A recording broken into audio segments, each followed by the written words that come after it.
떴다 변비행 변종국입니다. 오늘의 주제는 중국의 항공 굴기, 정말 꿈은 이루어질 것인가 입니다.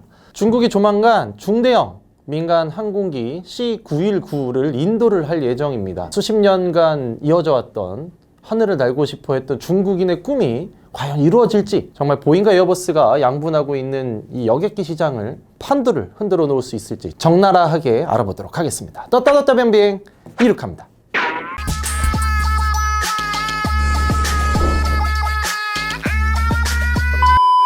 자, 중국이 조만간 중대형 민간 항공기 C919를 인도를 할 예정입니다. 중국이 중대형 민간 항공기를 띄운다라는 것은 항공업계에서는 굉장히 충격적이고 관심이 모아지는 그런 이슈입니다. 항공기, 여객기 시장은 미국의 보잉과 유럽의 에어버스가 양분을 하고 있어요. 아마 얼추 제 기준에는 55대 45 정도로 에어버스가 조금 많은 걸로 알고 있는데, 어쨌거나 반반 나눠 갖고 있죠. C919 항공기에 대해서 조금 소개를 해드리면, 이거는 중대형입니다. 우리나라에도 많이 볼 수 있는 에어버스의 A321, 320, 그리고 보잉의 737 항공기랑 비슷한 급이라고 보면 돼요. 이게 결국에는 중단거리용입니다. 우리나라로 치면 동남아 정도 갈 수 있는 거리를 날 수 있는 그런 항공기고, 항속거리가 한 4,000km, 한 5,000km 정도, 최대 이륙 중량이 한 70톤 정도입니다. 아마 좌석은 한 168석 정도입니다. 뭐 재원은 그렇게 뭐 특별할 게 없습니다.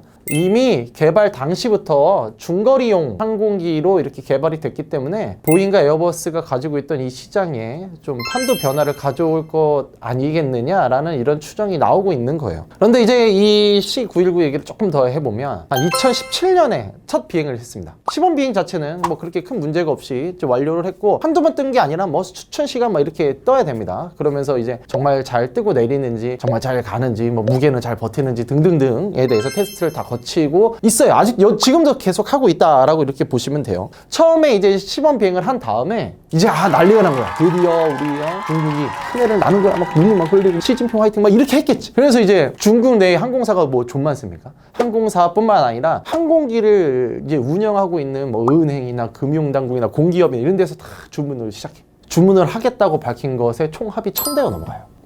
역시 중국의 이 C919를 희망적으로 바라보는 사람들의 이야기를 지금부터 좀 하도록 하겠습니다. C919의 희망, 가능성, 따당 워낙에 커. 땅덩어리. 중국에서만 돌아다니는 비행기로서 C919가 있어도 충분하게 가능하다는 거예요. 그리고 심지어 첫 번째 인도를 받는 회사가 제가 알기로는 동방항공입니다. 자, 그래서 내수로만 갔다가도 충분히 가능하다. 그래서 여기서 이제 노하우를 점점 쌓다 보면 이 명성과 레퓨테이션이 생기고, 안정성에 대한 우려가 깔끔하게 사라지면 해외 진출까지도 할 수 있을 것이다 라는 것이 중국식 919를 응원하는 사람들의 어떤 그런 큰 그림입니다. 하지만 여기까지야. 내가 봤을 때 결론부터 말씀드리면, 제가 살아있는 동안엔 양분되어 있던 항공 여객기, 민항기 시장을 이 사람들이 들어와서 이거를 막 30%씩 나눠 갖는 일은 거의 발생하지 않을 것 같다.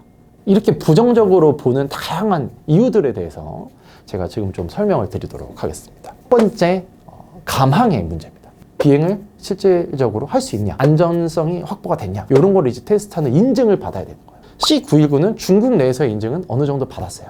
근데 이제 전문가들이 우려하는 거는 중국 내에서의 인정은 좀 쉽다 이거야.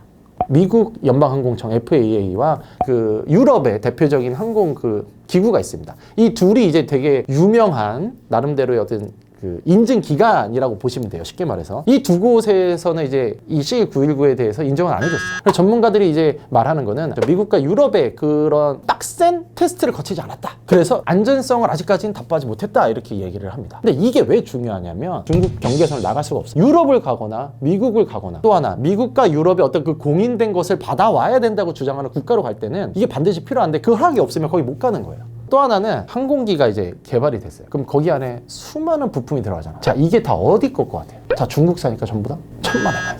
아니야. 이게 또 다른 위험 요소예요. 자, 이거 내가 사진 한 장 보여드리겠습니다. 이거 저희가 컬러 프린트가 없습니다. 여러분 변비행 좀 도와주세요.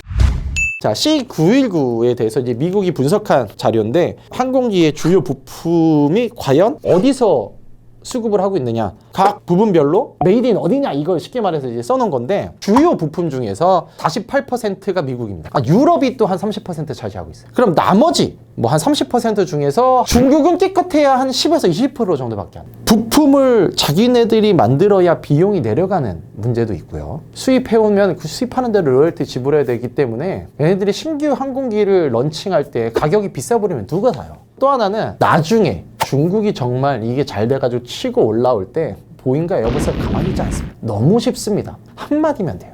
중국의 이 부상이 우리 안보에 영향을 줍니다. 이 안보 문제를 걸고 넘어오면 WTO나 이런 데서도 그 보호 무역 조치를 인정을 해주는 판례가 있습니다. 러시아가 한번 그런 판례가 있어요. 쉽게 말해서 러시아가 우크라이나랑 무슨 통상을 하는데, 이거 우리나라 보안에 위배돼서 우리 이거 못 들어오겠어요 하면서 이제 자유무역을 이제 막아버렸다고. 그러니까 우크라이나가 열받아서 제소를 했지. WTO. 이씨, 이게 뭐야? 왜 갑자기 잘하는 무역 막아버려 했는데, 나중에 이제 판단 끝에 인정을 해줘. 보안상의 국가 안보상의 이유로 이제 막는 건 오케이다 라는 이제 판례가 실제로 있어. 미국과 보잉이 항공기 산업에 위협을 가해주는 중국의 부상 때문에 안 되겠어 해가지고 여기에 들어가는 부품 있죠. 이거 기술 수출을 금지해버리면 끝나는 거예요. 한방. 단적인 예로 이 C919 항공기에 들어가는 엔진은 미국 겁니다. 이거 기술 수출 안 해버리면 그냥 엔진 못 만들어요. 못 도핑. 실제로 이런 기술 금지 조치를 이용하려 했던 사람이 있었어. 트럼프 대통령. 무서운 분이야. 대놓고 비행기 엔진 수출 금지를 하라라고 지시를 내려요. 뭐 결국에는 실행은 옮겨지지 않았는데, 아무튼 요게 중요한 미국의 카드가 될 수 있다는 건 보여준 거예요. 기술 수출을 이제 금지시켜버리면 골 때리는 상황이 발생한다고 말한 게 결국은 이제 통상에 관한 이야기거든요. 국제적인 통상에 있어서 중국이 불리한 카드가 너무 많은 거예요. 그래서 정말 에어버스와 보잉을 위협을 가한다 싶으면 이 보잉과 에어버스가 똘똘 뭉쳐가지고 보조금 문제를 또 제기할 수가 있습니다. 여러분 잘 아시겠지만 보조금을 지원해서는 안 돼요. 국가가 대놓고 보조금 지원해서 가격을 떨어뜨려 놓으면 통상화는 되게 유리하니까, 그럼 뭐 돈 많은 나라가 유리하잖아요. 그래서 이제 보조금은 원칙적으로 금지가 되어 있는데, 중국이 이거를 개발하면서 보조금을 얼마 썼냐? 내가 그때 엄청 썼을걸? 우리 상식적으로 생각해봅시다. 안 썼겠어? 연금이 뭐며 어마어마한 보조금을 받았을 거야. 미국과 유럽은 알아. 딴지 걸면 돼. 너네 보조금 걸어. 이거 안 된다. 또 이런 또 무역 마찰이 일어나요. 그래서 나오는 얘기가 내수만 돌리자 이런 거예요. 근데 또 하나, 이 보잉과 에어버스가 중국을 견제 진짜 할까요? 라고 질문하시는 분들도 있을 건데, 단적인 사례가 하나 있습니다. 2021년에 보잉과 에어버스가 합의를 하나 한 사건이 있어요. 15년, 16년 동안 에어버스와 보잉이 보조금 문제 때문에 소송을 걸고 아주 으르렁거리면서 싸우고 있었어. 막 WTO에 대소하고 난리 부르스를 15년 동안에. 그러다가 극적인 합의를 해요. 2020년쯤에. 그때 당시에 합의를 한다라고 그만 싸우겠다라고 해서 서로 이제 딱 악수를 할 때 공식적으로 무슨 말을 했냐면, 보잉과 에어버스는 중국의 항공 굴기에 직면해 있는 위기에 빠져 있고, 우리가 서로 합쳐서 중국의 항공 굴기에 대항을 해야 될 시기다라, 이런 말을 해요. 실제로 지들도 뭔가 위협이라고 생각을 한 거야. 중국 내부의 내수 시장도 꽤 큰 시장이거든. 거기서 뺏기는 것 자체도 뭐 사실 걔네 입장에서는 손실이니까. 중국 입장에서는 진짜 짜증나. 아니, 비행기 만들기 그게 잘못이야? 이 주변 경쟁자들이 치고 올라오는 걸 가만히 보지 않는다는 거죠. 자, 그리고 아까 이제 비용의 문제도 있습니다. 처음에 런칭을 하는 부분은 기존에 있던 경쟁 모델보다는 뭔가 정말 뛰어나든지 맛있든지 훌륭하든지 뭐 예쁘든지 해야 돼. 근데 이거 좀 비슷해. 뭐 그렇게 특별한 건 없어, 이 항공기가. 그러면 뭐야? 가격이 싸야 돼. 항공기 자체 값은 한 20-30% 쌀 거라는 전망은 있습니다. 내가 볼 땐 이것도 다 보조금 때려줘가지고 이제 가격을 낮춘 건데, 근데 이제 뭐가 문제냐면, 항공기를 사고 이거를 정비 관리하는데 또 돈이 많이 들어가요. 이것도 나중에 결국엔 비용으로 포함돼야 되고, 항공기 이제 보험을 가입을 해야 되거든요. 사고가 났을 수 있으니까. 근데 이 보험료가 너무 비쌀 거야. 검증이 안 돼 있잖아요. 보험료가 천문학적으로 올라가면 비행기 가격 자체는 쌀지 모르겠지만, 궁극적으로는 배보다 배꼽이 더 큰 상황이 몰릴 수 있어서 비용적인 이제 경쟁력도 중국이 해결해야 되는 문제입니다. 뭐 이런 또 이제 장애물들이 사실은 있어요. 그래서 이제 언론 입장에서는 중국의 이 굴기가 쉽지 않을 거다라고 이렇게 제가 이제 감히 얘기를 하고 있지만, 근데 아까 그런 말을 했어. 아니, 변비행 너는 중국의 굴기가 위협적이지 않다라고 말하는데, 야, 에어버스 보잉은 위협적이라고 이렇게 말하는데 네가 뭐라고 왜 위협적이지 않다고 그래? 라고 이렇게 정말 예리하게 집어내시는 분들이 있을 수가 있다. 그래서 저는 그 에어버스와 보잉이 말한 중국 굴기 무서워요, 그거는 블러핑이다. 그냥 한 소리다.